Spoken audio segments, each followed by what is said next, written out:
My name is Aiden Michael Soner. I'm homeschooled in the 5th grade. I'm joining from the South Carolina State House in Columbia, where I live, and today I'll be delivering excerpts from the speech to race problem. Members and friends of the Bethel Literary and Historical Association, I esteem it a great privilege to be with you and assist in this, your first meeting since the close of your last winter's term.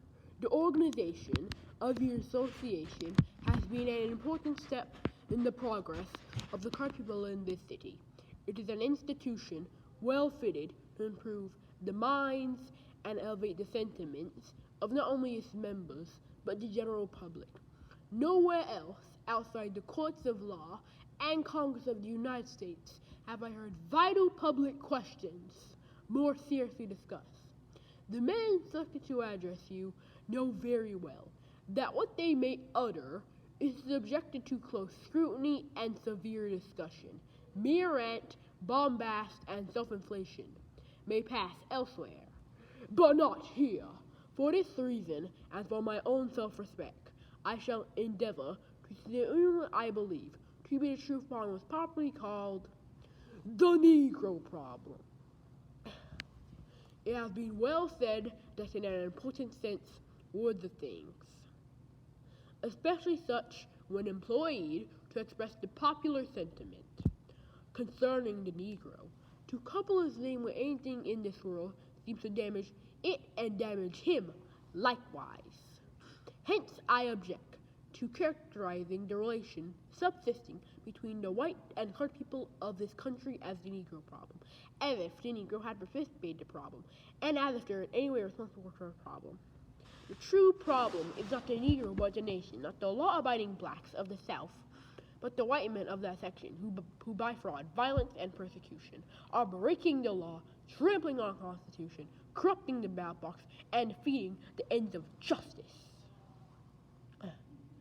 The true problem is that these white ruffians shall be allowed by the nation to go on their lawless and nefarious career, dishonoring the government and making its very name a mockery. It is ordered that this nation has sufficient moral stamina to maintain its own honor and integrity by vindicating its own constitution and fulfilling its own pledges, or it has already touched the dry rot of moral depravity, by which nations decline and fall and governments fade and vanish. The United States government made the Negro a citizen. Will it protect him as a citizen? This is the problem. It made him a soldier. Will it honor him as a patriot? This is the problem. It made him a voter. Will it defend his right to vote? This is the problem. This, I say, is more a problem for the nation than the Negro. What these problem orders now act is that the nation shall undo all that it did by the suppression of the rebellion and in maintenance of the Union. They act that the nation shall recede from its advance in the path of justice, liberty, and civilization. And what are the reasons they give for demanding of this retreat from its advanced position? They are these. They tell us that they are afraid, very much afraid. They are alarmed, very much alarmed, by the possibility of the Negro supremacy over them. This is the calamity from which they will be delivered, with eloquent lips and lusty lungs. They are calling out, "Men and brethren, save us from this threatened and terrible danger." My reply to this alarm is easy. It is that the wicked flee when no man pursueth. The eagle, with fierce talon and bloody beak, streaming in terror at the approach of a harmless blackbird, would it not be more absurd and ridiculous? The business of the government is to hold its broad shield over all, and to see that every American citizen is alike and equally protected in his civil and personal rights. My confidence is strong and high in the nation as a whole. I believe in its justice and in its power. I believe it means to keep its word with its colored citizens. I believe in its progress, in its morals, as well as its material civilization.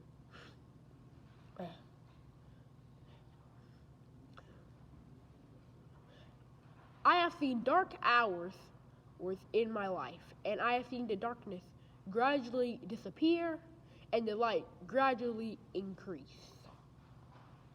One by one, I have seen obstacles removed, errors corrected, prejudices softened, proscription relinquished, and my people advancing in all the elements that go to make up the sum of the general welfare.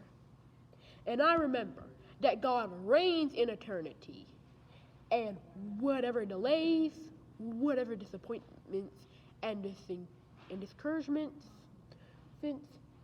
may come, truth, justice, liberty, and humanity will ultimately prevail.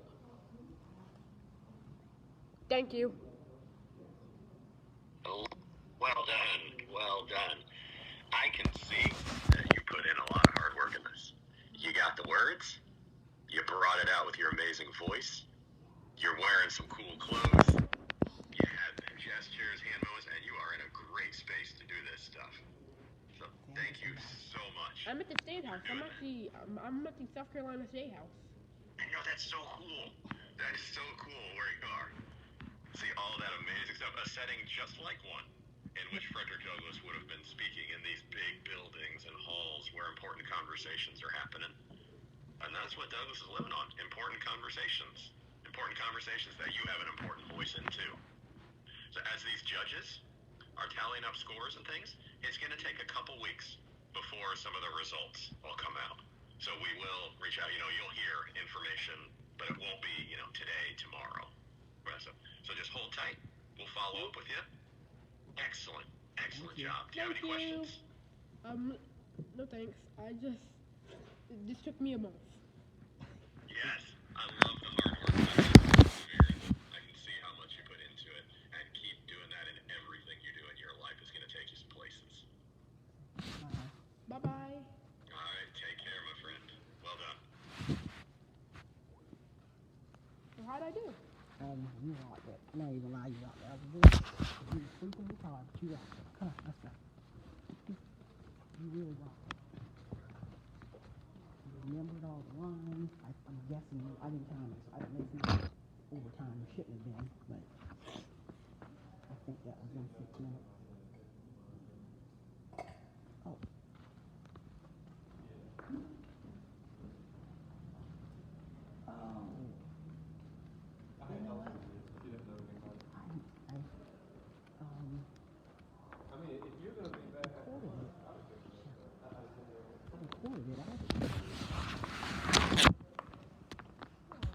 No, you can't go